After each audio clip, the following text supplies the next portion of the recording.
will fight to the end. Doesn't matter what the world brings against me.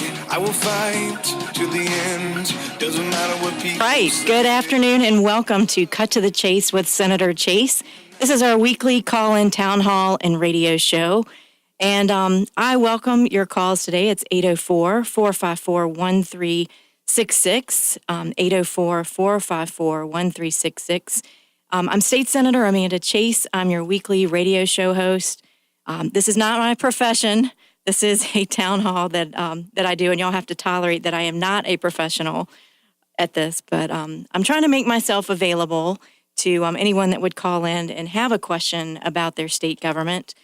And just in case you hadn't heard, I represent the 11th Senatorial District, and that includes all of Amelia, all of Colonial Heights, and most of Chesterfield. So, boy, it has been a really long week.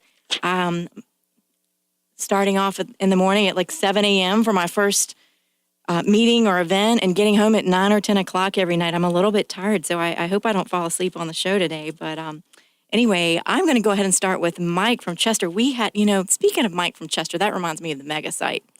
We had a fantastic week this week. And, I have to really give it up to Mike Uzel. That guy has worked very tirelessly in trying to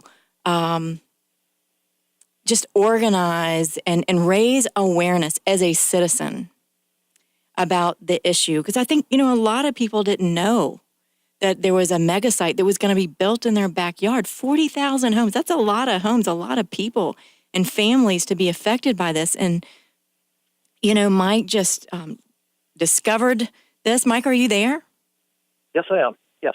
And Mike Uzel on the line. Go see. That's great timing. Mike, thanks so much for calling in. That's great. So Certainly. You got some really good news this week.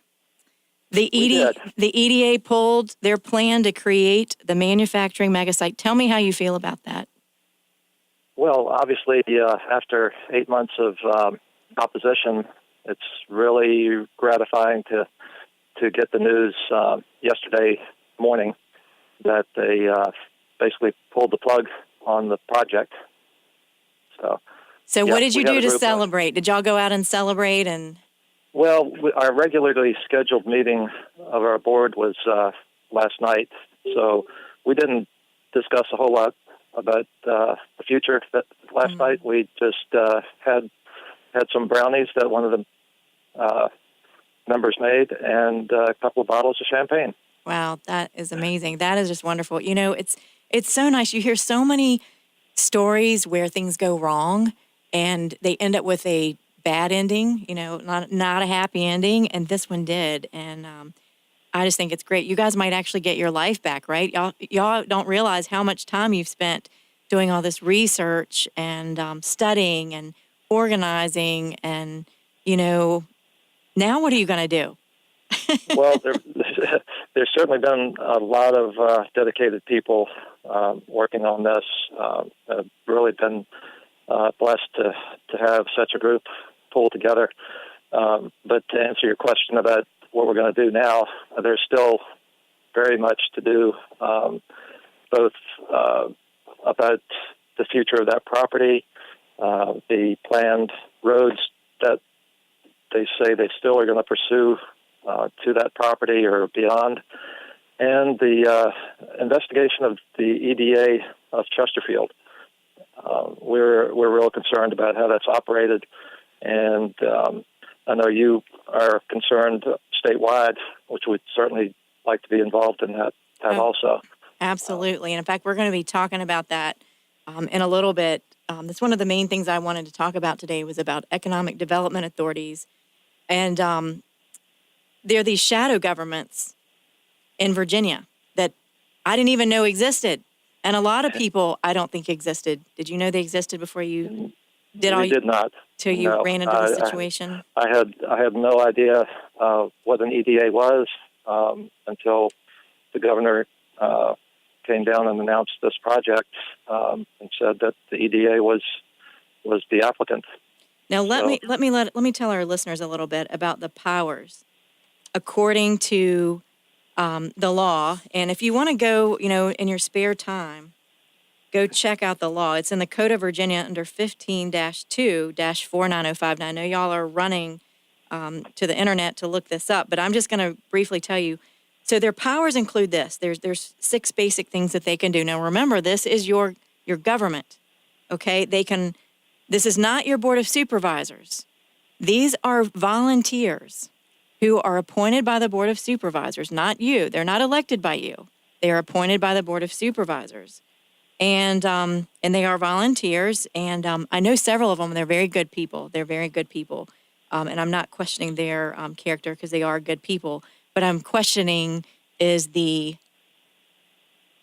state creating this, what I call a monster. The state has created this, and they did it back in 1968, and it was called the Industrial Development and Revenue Bond Act. And what this basically did is it created basically an entity that was separate from the Board of Supervisors. They're not elected, remember, and they can do these things. They can acquire, lease, and dispose of property. Okay, well, that's not, and no permission from the Board of Supervisors. I mean, they're kind of independent on their own. Number 2, they can execute contracts. They can issue bonds. They can borrow money. They can make loans and grants. They can hire staff, attorney, and consultants. You know, that just kind of blew my mind. Mm-hmm. That we have authorities like this. Now, what happened was in 1966, whenever these Industrial Development and Revenue Bond Act was enacted, you had economic development authorities. They were originally often referred to as industrial development authorities. And they have decades-long history in Virginia, and they were authorized to be established by all county and city governing bodies by the General Assembly. And, the legislature had previously authorized Fairfax County and the cities of Virginia Beach and Danville to establish an IDA. And EDAs were the subject of limited scrutiny. And during the process of revising the Constitution of Virginia, which revision the voters ratified in 1970, there was a re-examination of the role of the EDAs and the IDAs. It's long overdue. I mean, we need to take a look at this. I've actually, Mike, as you know, I have already kind of taken this on this past session, and I wanted to let you all know where that is. So, so basically, the EDA has pulled this zoning request, and here's why. Because I came out against it. So you have the Senate. They're not going to have the support from the Senate. And then when Speaker Cox came out, that killed all the funding on the House side. So they had nowhere to go, no state funding. And basically it's just imploded right on itself because they knew that they would not have the cooperation of the state. Right. We're very grateful to you and to Delegate Cox for your support. Because I know, we've approached you and we've been with you at the General Assembly when you introduced your bill. We've been with you all the way, and you've been with us all the way. So we're certainly happy to have that. And, as I said, we'll continue to support your efforts to investigate these EDAs and try to get some limits on how they do things. In the state. I just think this is a great story to show how citizens getting involved. I mean, you did all the research, you and your team, Julie Ranson, and I could go through a bunch of names, and you all would send me the emails, and I actually read them. I usually do it at 2:00 in the morning when I wake up and realize how much work I have to do and do some work and then go back to sleep. But that's when I read y'all's emails, by the way, in case you're wondering why you get them at 2:00 in the morning. But, I just want to encourage people. You hear so much negative, about, how the people and their government are working against each other. I mean, this is a great story. And, Mike, I just have to give kudos to you for being a citizen who organized and did your research, did your homework. And so let's talk a little bit. I want to talk a little bit, and don't go anywhere, Mike, because I want you to stay on for a little bit. So sure. Senate Bill 714 is a bill that I introduced this past session, okay? because I knew that there was going to be an issue, and I wanted to put a placeholder in because we didn't know what we were looking at that point. But I wanted to go ahead and file some type of legislation to go ahead and put forth in the General Assembly so that we could put a placeholder in there that we could come back to once all these studies and everything had been done on the EDAs. So we're going to a break, but Mike, if you'll stay on, we will be back from the break in about 4 minutes, and we're going to talk about what's next, the study that I've already got in through the General Assembly that's going to be taking place, and when we go back into the General Assembly, it's going to be done. So we'll be ready to drop some big legislation, and Mike's going to help me with it. So stay tuned. We'll be right back to talk about it. Sounds good.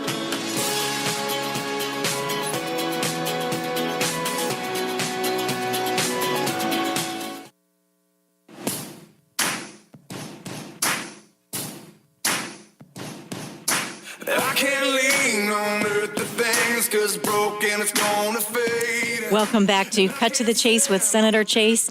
This is our weekly town hall and radio show. I want you to call in. It's 804-454-1366. Feel free to give us a call. I have Mike Uzel, who is the president. Can I call you the president of Baird? Do you have an actual name? Do you have a title? Y'all probably don't even use titles, do you? You just head it up. No. Tell people No, we what don't. Baird stands for. See, they're just so grassroots. They don't care who's in charge. Nobody needs a position. Just get in here and get it done, right? That's right. Yes, BARD stands for Bermuda Advocates for Responsible Development. That's And fantastic. the key word there is responsible. You know, we're not against development in the county. We understand that that's necessary and a good thing. But the key is being responsible in that development and doing it the right way. You know, I couldn't agree with you more. And you know, one of those nights when I wasn't sleeping and I'm scrolling through, I love Facebook because I can connect with people in the district, and there's so many of you that have friended me on Facebook, and I enjoy talking with you and looking at your comments. And we have these meetings and Board of Supervisors meetings.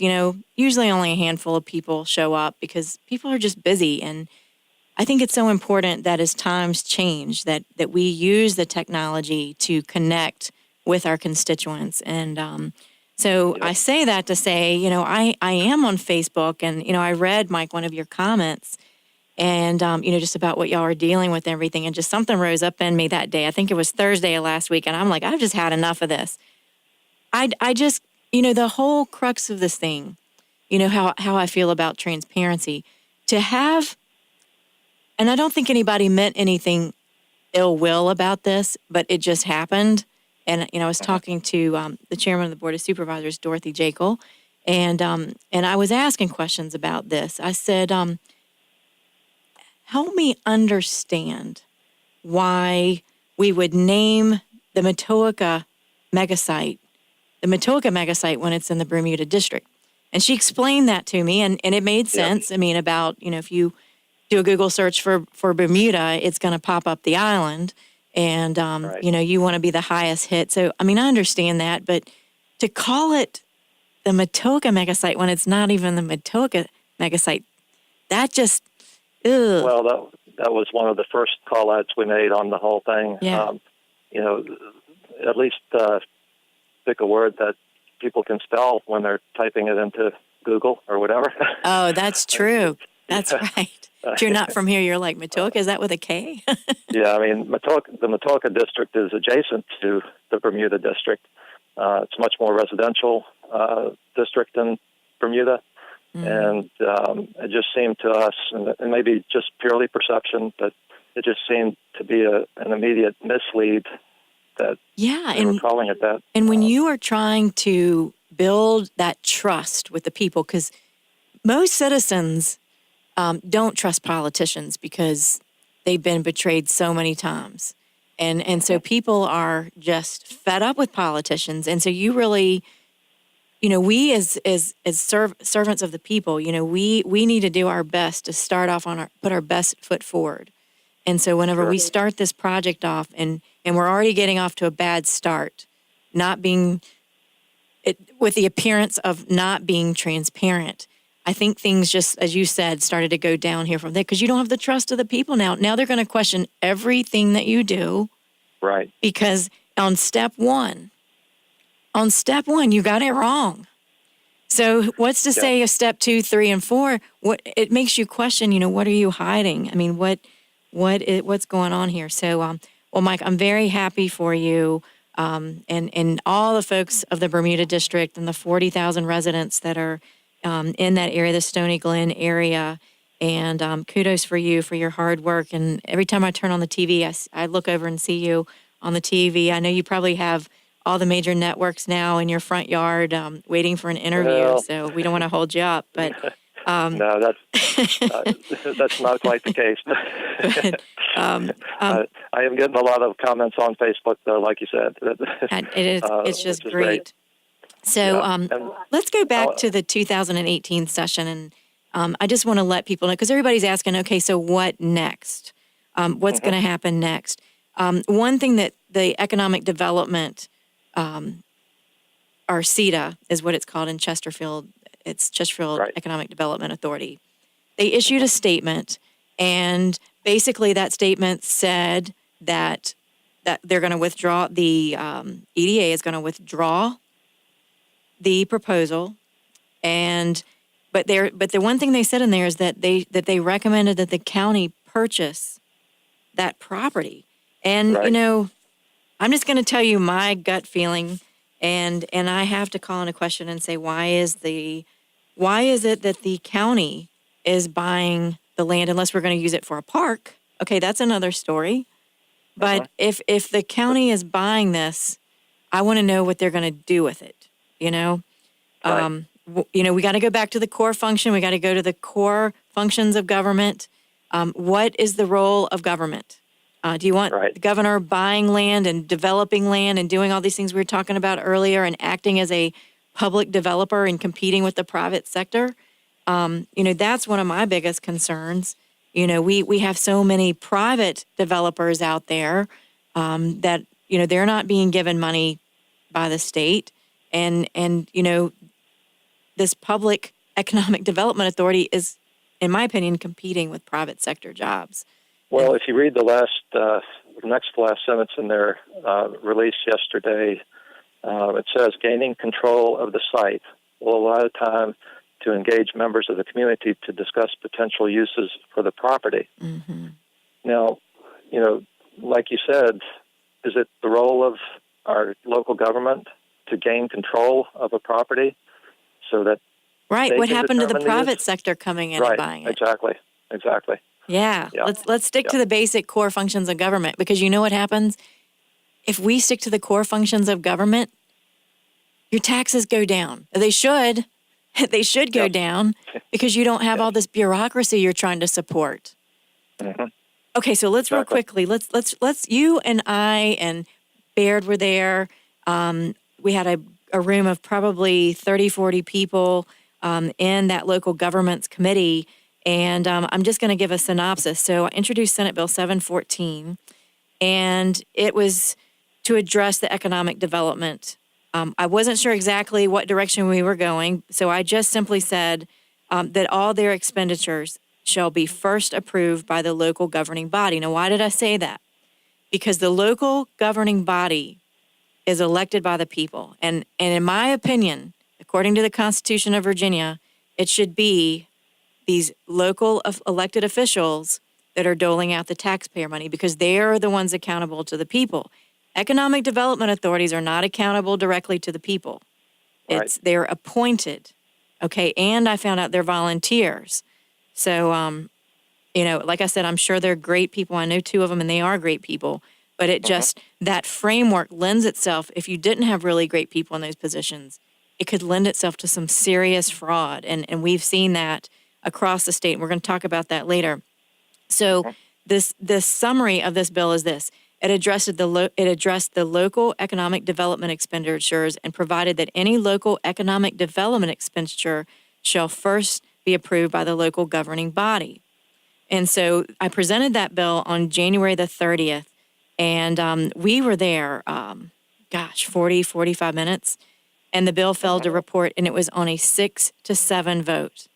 And I was really upset. You remember everybody, the chairman, what happened? There was a regular chairman, Senator Stanley. He'd stepped out Right. for a minute when my bill came up, and he appointed a substitute chairman, Senator DeStefan. I love both of them. They're my Republican GOP Senate brothers. But it took about 45 minutes to present the bill, and you all the citizens came up to speak that wanted to speak. But I had advised the chairman ahead of time that I needed an hour, and apparently there was a miscommunication. And the substitute chair gave us less time than was agreed to. So I appealed to the chairman. What's that? Yeah, there was some confusion there. Yeah. Yes, there was. You remember whenever his button got stuck? We're going to talk about that when we get back. It's actually very entertaining. Stay tuned. We'll be back with Cut to the Chase with Senator Chase.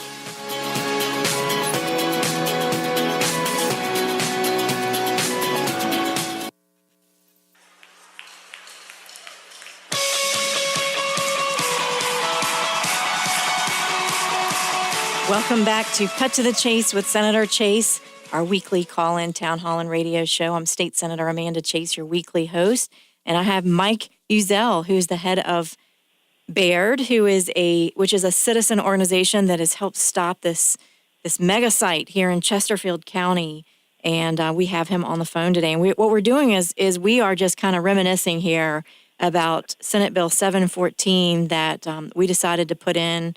Mike and I talked about it before session, and I'm so glad we did, Mike. And what we do is we're recounting what happened that meeting. So every time I would see Senator Stanley throughout the day, Mike, I would say, don't forget, I need an hour today in local governments. And I put my proxy in to Privileges and Elections because I serve on that committee too. And then I had to, go down to our committee room. And when I got there, he wasn't there. And I was like, oh, no, this is not starting off very well. But he's very busy presenting bills and that type of thing. But anyway, he appointed a substitute when my bill came up. And I was given less time than I had asked all day for and had received. And so I was a little bit upset at how that played out. And yeah, they don't call me Still Magnolia for no reason, Mike. Josie gave me that name. I love it. I said, I'm keeping that name. So, so we were getting to the part where, everybody had pushed their button, and there were, 6 people. There were 13 people voting, and it was split. It was 6-6, okay? 6-6. And the chairman's button wouldn't push. You remember this? He kept pushing it, pushing it. And tell me there is not a God. And I'm sitting over there praying, and I'm like, yeah, God's with the people over here. He doesn't want this EDA, and you're not going to get it today. But unfortunately, it eventually worked, and we lost that battle on that time. But guess what? There's more. I was so irritated and frustrated about how that went down because you all came out, you took time off work, you came to the General Assembly, and you guys were rushed, and you were not allowed to be given what I felt was the proper amount of time for you all to be heard. And so I went to the chairman of local governments, who's Senator Stanley, and explained to him the situation, and he was so gracious and honored my request. And so I came back the following week, and I on February the 6th, I re-presented my bill. Yes. And as a result of that, and you guys came back yet again, and the bill was continued to 2019 unanimous consent. All 13 of the members on that Senate Local Governments Committee, on which I also serve, voted in favor of that bill, which will continue to 2019, and it was referred with a letter. And this is what I want everybody to understand. So it's referred with a letter to the Secretary of Commerce and Trade and to the Virginia Economic Development Partnership, with a note to include the letter that the Virginia Municipal League and the Virginia Association of Counties would be participating. Now, I didn't come up with that letter. I would have probably written it a little differently, but this was much better than our bill failing.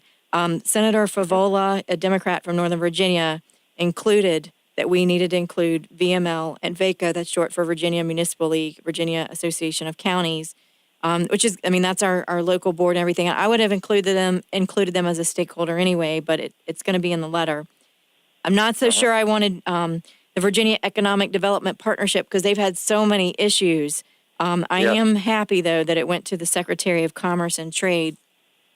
And I actually drafted a letter, and I want to read this because I outlined in my letter what I wanted to ask for, and I addressed it to Secretary Lee, who is the Secretary of Commerce and Trade. And I said this. I said, Secretary Lee, during the 2018 General Assembly session, I introduced Senate Bill 714, Local Economic Development Expenditures, due to growing concerns of my constituents regarding a local EDA. However, rather than codifying legislation this session, the General Assembly would like to direct the Office of Commerce and Trade to further analyze the issue. Therefore, I would like to request a review of the economic and industrial development authorities in the Commonwealth. Some of the specific areas we would like included in the review are this, and there's 10 items. I'm going to read them so everybody knows what they are. I want a complete listing of all EDAs and IDAs, along with the current membership. And here's why. Because I want to know if any of our current elected officials are sitting on those, because I feel like they need to be accountable to the people. We cannot have all volunteer EDAs. We need to have representatives elected by the people on these EDAs. And I'm just like, why do we need an EDA? Why not just go for the Board of Supervisors? Right. Just my little commentary. Number 2, the return on investment to the locality and the Commonwealth. I'm tired of bad return on investments. They get one good investment and they forget about the 5 other ones that went bad. No, I want a return on investment to the locality and the Commonwealth, and they're going to be held accountable. Yeah, we've been asking for those in Chesterfield. They haven't been forthcoming. So the third one is the actual economic capacity that each EDA and IDA is producing, oversight and accountability mechanisms in place for each, in particular fiscal accountability, meaning an annual budget approved by and by whom it is approved, a mechanism in place for extra budgetary expenditures and a method of approval. I want availability of budget and expenditures to the general public. I want y'all to be able to see where they're spending their money. I want it online. Feasibility of participation in the Public Procurement Act, the role in the county or region as defined in the code as well as in practice of each EDA and IDA, and then finally the indication of whether or not the EDA or IDA is competing with the private sector for economic development opportunities. And we're going to a break, but Mike, we're going to be right back, and we're going to talk about this a little more. So stay tuned. We'll be right back.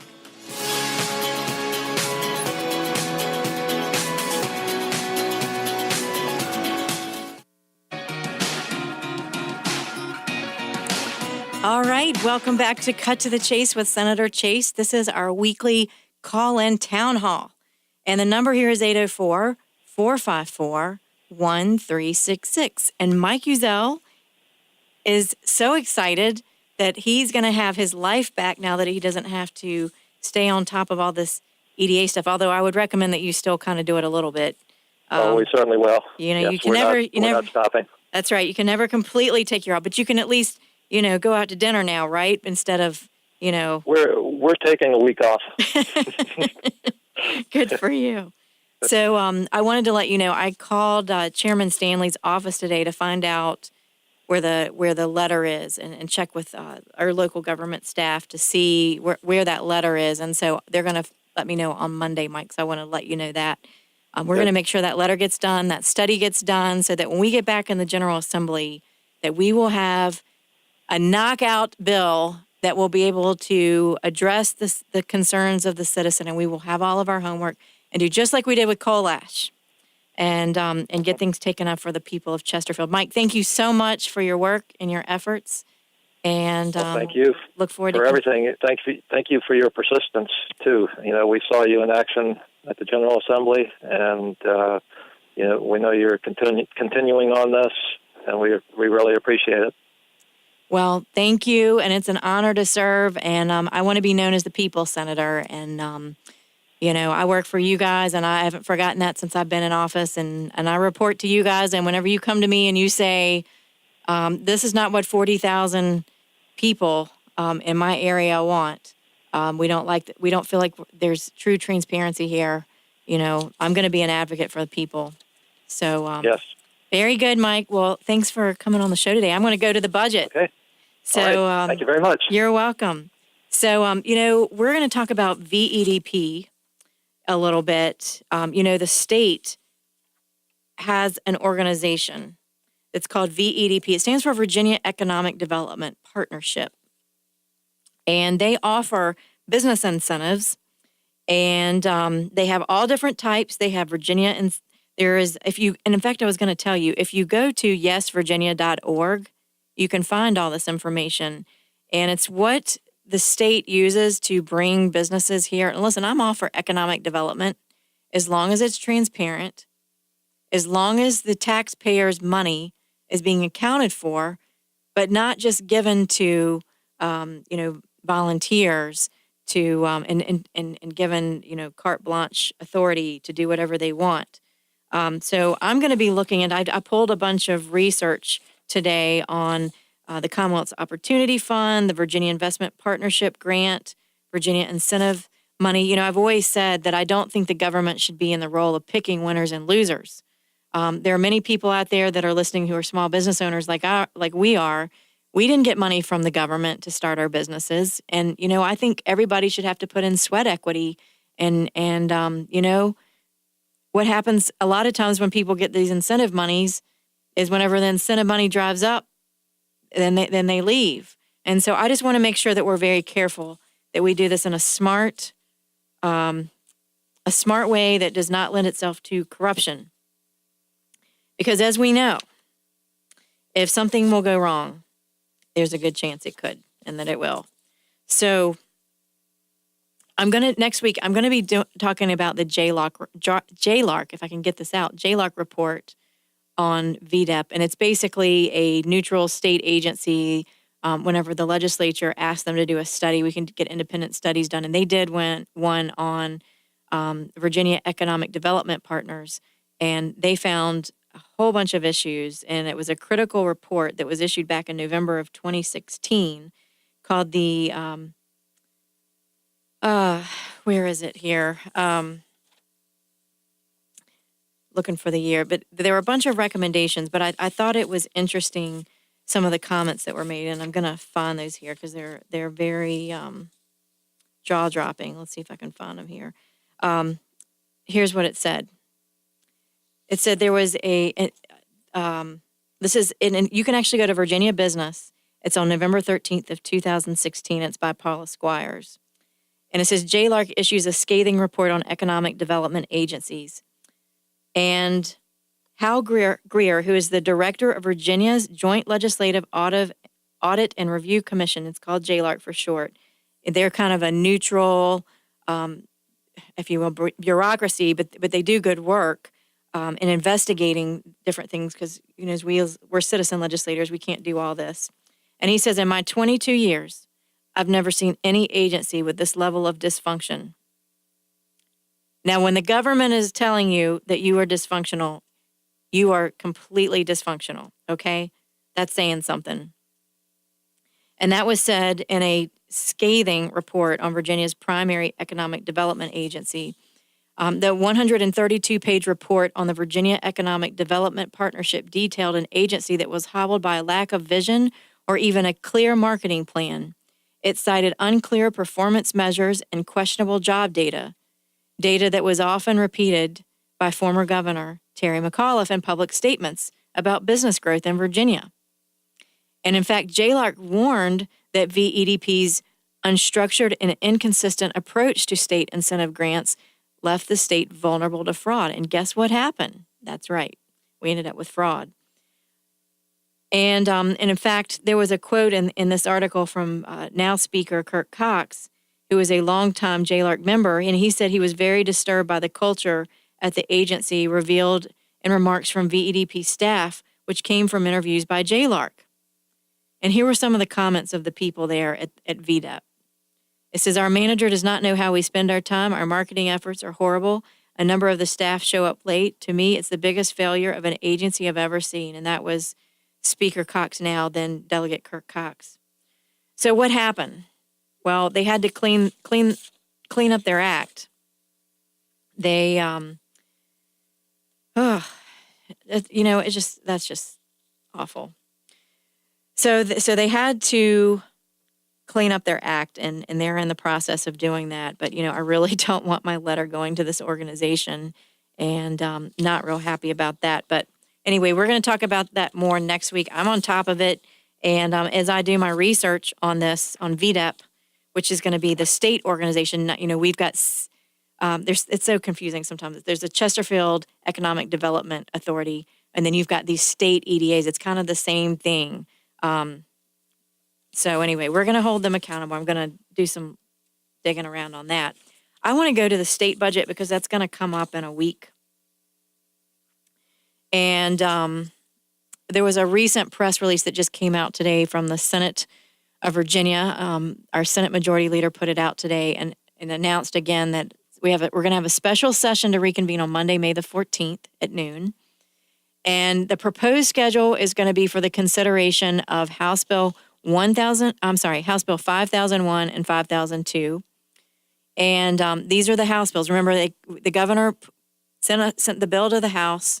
The House has approved it. It has Medicaid expansion in it. It has the hospital tax in it. And they're going to send it over to the Senate. And remember, last time during regular session, the Senate put forth a bill that didn't have any of that in it. So what's going to happen? So what's going to happen on May 14th, and it's going to be very brief. So I don't want you to be surprised by that, okay? The Senate session is going to be brief because we have to, there is a certain order or formality of giving bills an opportunity to be advanced to different committees, and you have to go through these formalities. So the only business is going to be to refer these bills to the Senate Committee on Finance, and then we're going to immediately adjourn. So don't think that we're going to get a lot done on Monday, May 14th. It may last 5 minutes.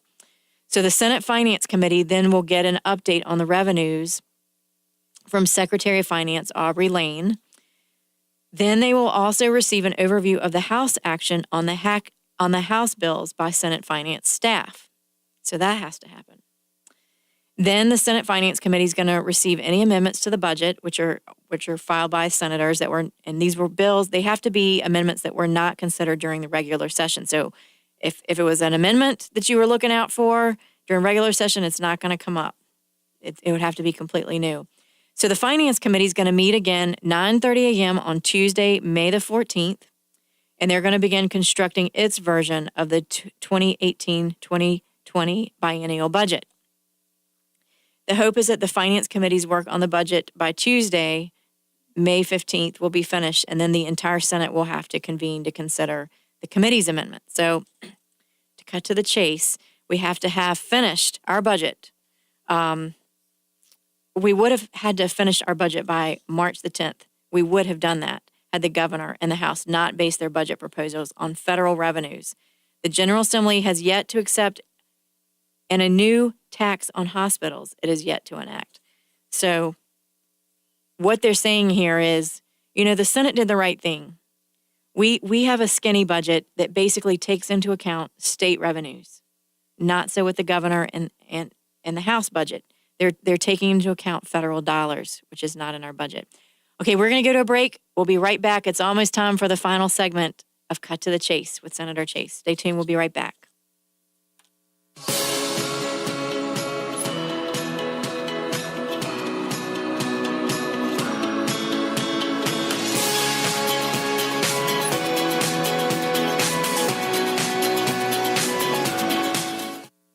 Lately, I've been losing sleep, dreaming about the things that we. All right, we are on for the final segment of Cut to the Chase with Senator Chase. I can't believe how quickly the time has flown, and I want to give a special shout out to Tracy Lynn, who is over here on the board helping us out this week. She's just fantastic, and we're so happy to have her over from Channel 12, and she's so much fun. We're having a blast in the studio over here. So y'all are. Lots of girl talk going on. That's exactly right. So so definitely welcome, Tracy. And, I don't like shadow governments in Virginia. I don't know about you, but it sure looks like that's what these economic development authorities are. But I'm going to save my judgment. I'm going to keep doing my research, and you should too. We have to hold our government accountable. We have to watch it all the time. So I'm going to go back to my talk about the budget. You know, the Senate passed a responsible budget, and we would have finished our budget by March the 10th.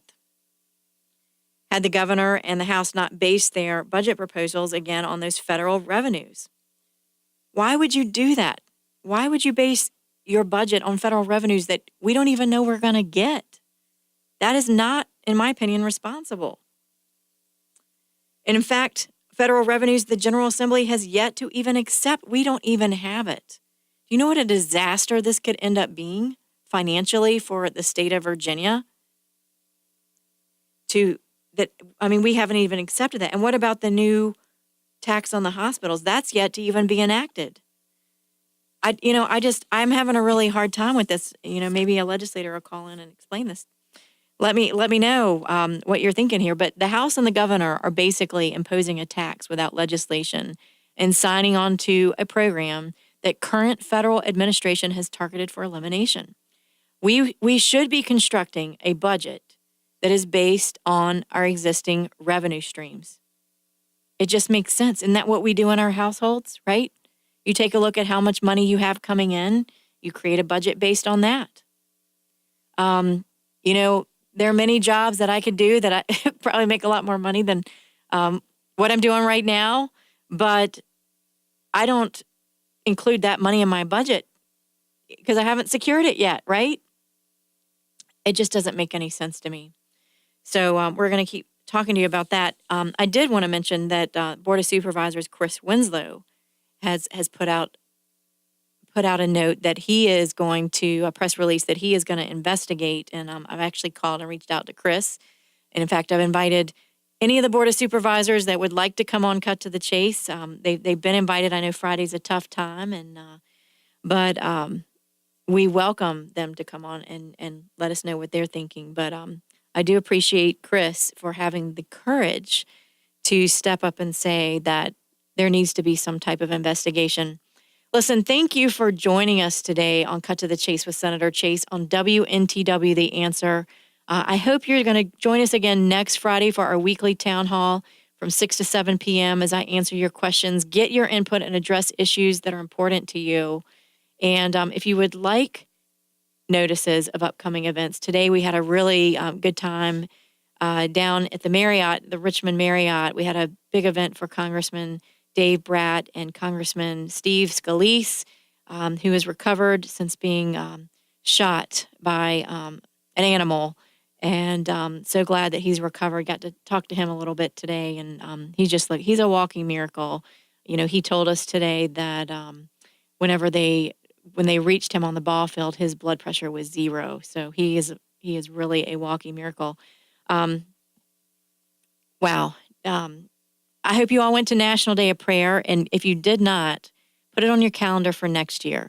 National Day of Prayer in Chesterfield is always historically at the Chesterfield Courthouse at noon, and I hope you will join us. We had a great turnout, so many wonderful citizens that showed up, and such sweet, spirited people, and just appreciate those that pray for me and pray for my colleagues. We need it. We're going to need it over the next 2 weeks.